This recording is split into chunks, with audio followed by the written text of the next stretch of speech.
নমস্কার। আরেকটি কোশ্চেন এসছে, জয়শ্রী পাল ম্যাডাম, উনি জিজ্ঞেস করেছেন যে বারাসাতের কাছে কোথায় রেনকোট আছে।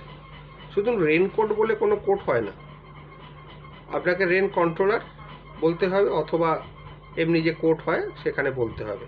আপনি যদি শ্যুট করেন তাহলে লোয়ার ডিভিশনে করা যায় অথবা সিনিয়র ডিভিশনে করা যায়। লোয়ার ডিভিশনটা বলাটা ভুল, এটাকে আমরা বলি জুনিয়র ডিভিশন। যেখানে 30,000 টাকা অবধি মামলা জুনিয়র ডিভিশনে হয়, তার উপরে হলে সিনিয়র ডিভিশনে হয়। যাই হোক, আপনাকে যে রেন্টের মামলা, আপনাকে বারাসাত কোর্টে খোঁজ করতে হবে কোনো রেন্ট কন্ট্রোলার আছে কিনা। আমি ঠিক বলতে পারবো না, রেন্ট কন্ট্রোল আছে কিনা জিজ্ঞেস করবেন, তাহলে বারাসাত কোর্টে রেন্ট কন্ট্রোলের মামলাগুলো হবে। আর উচ্ছেদের মামলা তো নর্মাল কোর্টেই হবে, বারাসাতের জুরিসডিকশন থাকলে বারাসাত কোর্টে হবে। এবার জুরিসডিকশন বলতে যেটা বুঝবো, যেখানে ধরুন টেনেন্সিটা আছে সেইটা কোন কোর্টের আন্ডারে সেইটা হবে।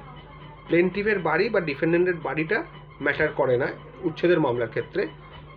যে প্রপার্টিতে আমরা উচ্ছেদ চাইছি সেই প্রপার্টিটা কোন থানার আন্ডারে আছে তার উপরে নির্ভর করছে কোন কোর্টে কেস হবে।